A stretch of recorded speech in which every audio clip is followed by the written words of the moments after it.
Valérie, au vestiaire, j'ai deux bonnes nouvelles. Oui. C'est le retour de l'enfant prodigue, mon ami FX. Bonjour. Mais l'autre bonne nouvelle, c'est que c'est le printemps et la neige va fondre. Ben oui. Ça, c'est une bonne nouvelle. C'est une excellente nouvelle. J'haïs l'hiver. Tout ça pour te dire, FX, que c'est la période critique un peu pour les orignaux, les chevreuils. Et on va en parler un peu d'ours parce que j'ai une question piège pour FX, mais il y a toutes les réponses. On regarde ça à la fin. Exact. Qu'est-ce qui se passe justement présentement? Parce que faudrait pas courir après un boc d'une piste de ski, mettons. Bien, ce qu'il faut comprendre, c'est que les animaux, ces temps-ci, sont dans des zones d'hivernation des ravages, qu'on appelle. Souvent, ces zones-là vont être proches soit d'une perturbation comme un développement résidentiel, une route, un centre de ski, des choses comme ça. Pourquoi? Parce que l'animal va surtout aller dans des flancs de côté sud où est-ce qu'il y a des puits de lumière et qu'il va y avoir de la nourriture en sous-étage. Excuse-moi, là, mais je viens comme d'allumer sur, tu sais, à Beaupré, quand on descend la côte, il y a tout le temps des chevreuils, puis tu viens d'expliquer exactement c'est là qu'ils se Ils sont dans tiennent. le puits de lumière, effectivement. Pour vrai, là, puis je viens d'allumer, je dis, ah, c'est logique. Et, un exemple, au Mont-Grand-Fond, à une certaine époque, on voyait beaucoup d'orignaux dans les pentes. Pourquoi? Parce que le bois était plus mature, puis en dessous de cette strate arbustive-là, il y avait un couvert forestier adéquat qui avait des petites ramilles de cerisier, des rabailles, des choses comme ça. Et au massif, dans le haut de la montagne, on appelle ça la location des orignaux, puis dans le sud de la montagne, c'est des chevreuils. Parce qu'il y a des érables, il y a beaucoup de fenestration, il y a beaucoup de lumière, beaucoup de luminosité en forêt qui fait en sorte que la neige va fondre plus vite. Mais aussi, il y a un couvert très haut qui va permettre de supporter la neige. Puis en dessous, il va y avoir des petites brindilles, ils vont pouvoir souvent s'alimenter. Ça va être surtout les zones à cet ainsi de l'année qui vont se tenir. Puis là, ce qu'il faut faire attention, qui dit proche des grands centres, proche des routes, dit un risque peut avoir un accident ou qu'il y ait une obstruction, exemple d'une voie ou d'un canal de déplacement par un animal. Il ne faut pas les approcher. Il faut les laisser partir par eux-mêmes. Mais tu sais, on en voit là, des vidéos de gens d'une piste de ski qui descendent à côté. Là. Genre, on en voit chaque année. Permettez-moi l'expression, on peut descendre downhill à côté de l'orignal, mais tu sais, l'orignal qui dit qu'il n'est pas en situation de stress ou en situation de panique. Parce que c'est pas normal que l'orignal, exemple, reste pendant 1 heure de temps dans une piste de ski. C'est peut-être parce qu'il y a des tics, peut-être son système immunitaire est affaibli, peut-être qu'il y a de quoi au niveau du cerveau. Ah, il y a une on ne raison. sait pas. Mais il ne faut pas pousser ça à l'extrême parce que sinon l'animal en soi peut mettre sa vie en péril.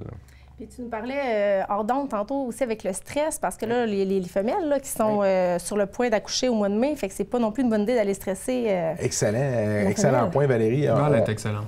Oui, on parle d'un point très, très, très névralgique, le taux de natalité. Au printemps, on le sait, on va avoir un cheptel en santé. Ça passe par un niveau de croissance de la population qui passe par les naissances.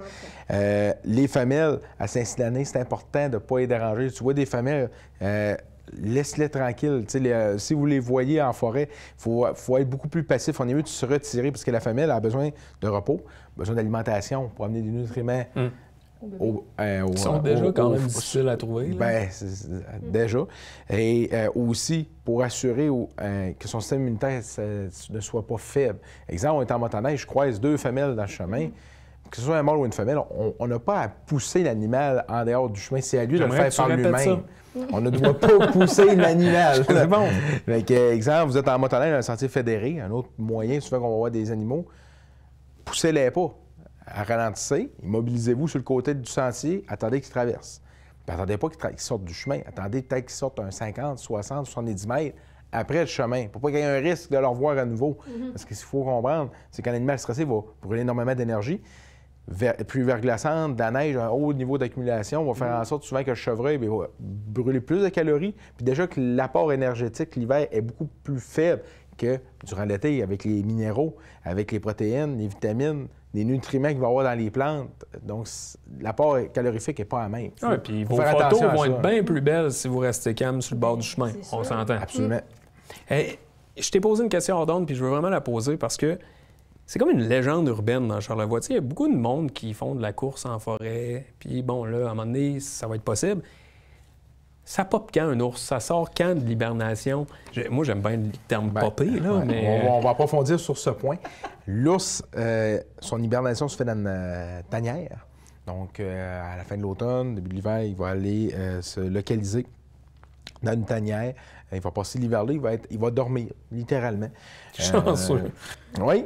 au niveau de son métabolisme, il va fonctionner, qu'il va avoir une certaine régulation au niveau digestif, qu'il y a un bouchon estomacal qui va se faire. Donc, son bouchon... C'est bien fait. Il va avoir comme un tube qui se fait, un bouchon. Donc, quand il sort vers la fin avril, pour être plus précis, il va sortir, il va aller dans les ouvertures. Exemple, des champs, une zone, une ligne hydroélectrique. Exemple. Okay. Ou des choses comme ça, des bûchers, des coupes forestières, pour manger de la petite brindille, de la verdure, puis les premiers pissenlits qui vont sortir au mois de mai et les premiers bourgeons de trempe qui vont sortir. Pourquoi? Il a besoin de ça pour se servir de laxatif, pour servir d'enzymes digestives pour qu'il revigore, dans le fond, son système. Donc, l'ours, il va sortir au printemps vers la fin avril, puis c'est la même chose. Si vous voyez un ours, là, laissez-le tranquille. Puis, écoute, c'est un conseil comme un autre. On est moins porté, on va mourir après l'ours. Mais une petite parenthèse, ça, c'est un autre sujet qu'on pourra en reparler dans une autre chronique. Souvent, les gens pensent qu'un ours, c'est dangereux, mais une femelle avec des petits, oui. Ça va être plus territorial. Toute femelle avec des petits. Ouais. Mais un ours tout court, vous allez taper des mains, vous allez siffler, il va avoir peur. Écoute, c'est une bonne nouvelle en soi. Oui, effectivement, on aime mieux qu'il fuit, qu'il nous court après. Est-ce que c'est à ce moment-là de l'année qu'on fait les comptages de cheptel ou qu'on fait une reconnaissance en hélicoptère, peu importe? Parce que je me demande tout le temps, puis c'est ma question, puis je te la pose souvent, l'orignal, on sait qu'il y en a, mais on sait pas. On pense qu'il y en a autant dans tel kilomètre carré. Est-ce qu'on le fait pas pendant qu'il n'y a plus de feuilles dans les arbres, puis on fait un registre? Là? Au niveau ministériel, le ministère, ce qu'ils vont faire, ils vont faire un inventaire aérien. L'inventaire aérien va se faire durant l'hiver, à cause que la végétation est absente. Donc, si on voit des masses en déplacement, on va être capable d'identifier l'animal. Puis aussi parce qu'on va être capable de couvrir énormément de terrain avec l'hélicoptère. Fait qu'avec une forte visibilité, ça nous permet aussi, les biologistes savent où sont les zones de ravage, les zones préférentielles. C'est plus facile à concentrer les déplacements. Tandis qu'au mois d'août, au mois de septembre, en plus de la végétation, on peut retrouver un orignal à 20 km, un à 10 km, l'autre à 8 km. Tandis que l'hiver, ils sont tous regroupés. Puis ça dit quoi, là, la neige dans la forêt présentement, mettons, dans Charlevoix? Là, parce qu'on sait que ça a comme commencé, ça a arrêté, il y a eu de la pluie, là, on a eu un peu plus.